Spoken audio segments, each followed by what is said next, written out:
বাংলাদেশের হবিগঞ্জ জেলায় অবস্থিত একটি প্রাচীন মসজিদ উচাইল শঙ্কর পাশা শাহী জামে মসজিদ।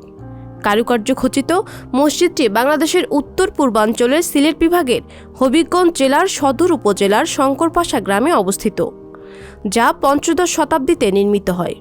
সেই হিসেবে মসজিদটি প্রায় 500 বছরের পুরনো। মসজিদের গায়ে উৎকীর্ণ শিলালিপি থেকে জানা যায় 1513 সালে নির্মাণ কাজ সমাপ্ত হওয়া এই মসজিদটি নির্মাণ করেন সুলতান আলাউদ্দিন হোসেন শাহের প্রশাসনিক কর্মকর্তা শাহ মজলিস আমিন। মসজিদের পাশেই রয়েছে তার মাজার। কালের বিবর্তনে একসময় মসজিদটি জঙ্গলবেষ্টিত হয়ে পড়লেও পরবর্তীকালে এলাকায় জনবসতি গড়ে উঠলেই বের হয়ে আসে মসজিদটি। এই ঘটনায় মসজিদটিকে স্থানীয়ভাবে গায়েবী মসজিদ বলা হতো। আমরা দাদা আমরা বাপরে কি সম্বন্ধে পুস্তক হইতে আসবে, আমরা বাবাই আমরা পুস্তক হইতে আসবে, কোন সময় যে কোন ওই তৈরি যে কেউ বলতে পারে না। এটি একটি একচালা ভবন। ভবনটির দৈর্ঘ্য ও প্রস্থ 21 ফুট 6 ইঞ্চি। এর সম্মুখের বারান্দাটির প্রস্থ 3 ফুটের সামান্য বেশি। এতে মোট 4টি গম্বুজ রয়েছে। মূল ভবনের উপর একটি বিশাল গম্বুজ এবং বারান্দার ওপর রয়েছে 3টি ছোট গম্বুজ।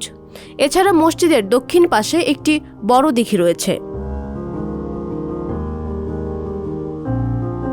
বর্তমানে এটিকে সরকারি ও ব্যক্তিগত উদ্যোগে সংস্কার করে নামাজ পড়ার উপযোগী করা হয়েছে।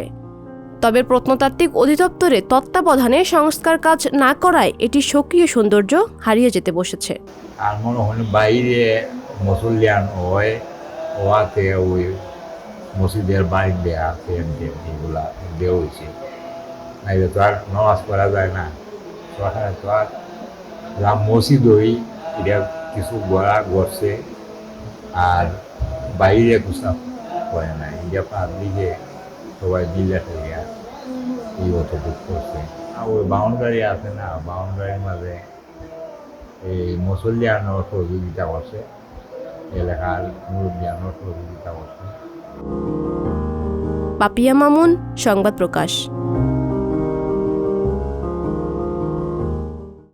সংবাদ, ফিচার ও অনুষ্ঠানের জন্য ভিজিট করুন সংবাদ প্রকাশের ওয়েবসাইট এবং যুক্ত থাকুন ফেসবুক পেজ ও ইউটিউব চ্যানেলের সঙ্গে।